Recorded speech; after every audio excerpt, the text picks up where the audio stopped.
Salam semangat para penikmat semangkuk salad. Tanggal 24 April kemarin, hari Sabtu, ada berita yang sangat menyedihkan bagi bangsa Indonesia. Bagaimana tidak menyedihkan?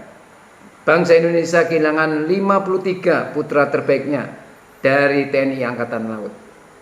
Karena kapal selam Nanggala 402 tenggelam di kedalaman 838 meter di dasar laut.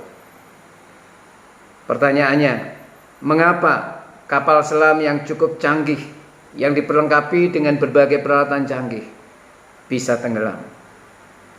Dugaan paling kuat adalah kapal selam Nanggala 402 mengalami blackout. Apa itu blackout? Blackout adalah sistem aliran listrik atau tegangan listrik mati total. Dan yang menyala di kapal selam itu hanyalah lampu emergensi. Dan ketika terjadi blackout, maka kapal selam itu akan segera menukik dan miring bagian buritannya 45 derajat. Dan dengan cepat akan menukik turun ke dalam dasar laut. Dalam hitungan 10 detik sudah mencapai 90 meter. Dan itu merupakan situasi yang sangat mencekam dan sangat mengerikan untuk dibayangkan.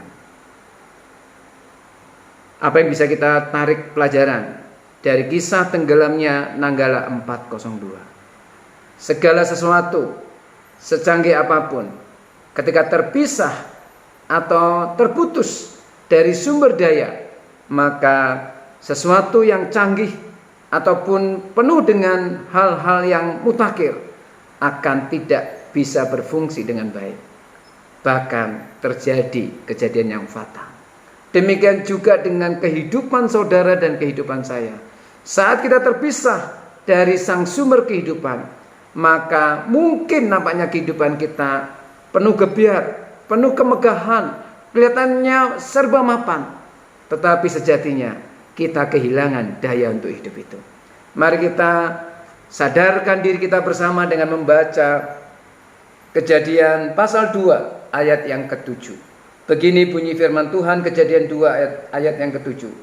Ketika itulah Tuhan Allah membentuk manusia itu dari debu tanah dan menghembuskan nafas hidup ke dalam hidungnya. Demikianlah manusia itu menjadi makhluk yang hidup. Jelas sekali bahwa materi dasar ketika Allah menciptakan manusia hanyalah tanah liat atau debu tanah yang baru bisa mendapat kehidupan ketika dihembuskan nafas kehidupan oleh Allah.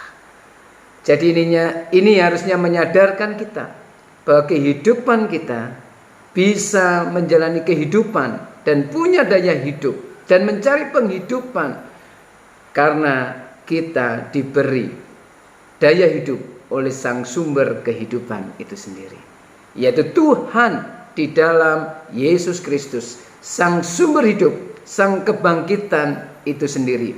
Mari kita membaca di dalam Yohanes pasal 11 ayat yang ke-25.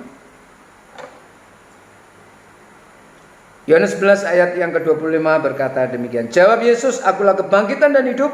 Barang siapa percaya kepadaku, ia akan hidup walaupun ia sudah mati.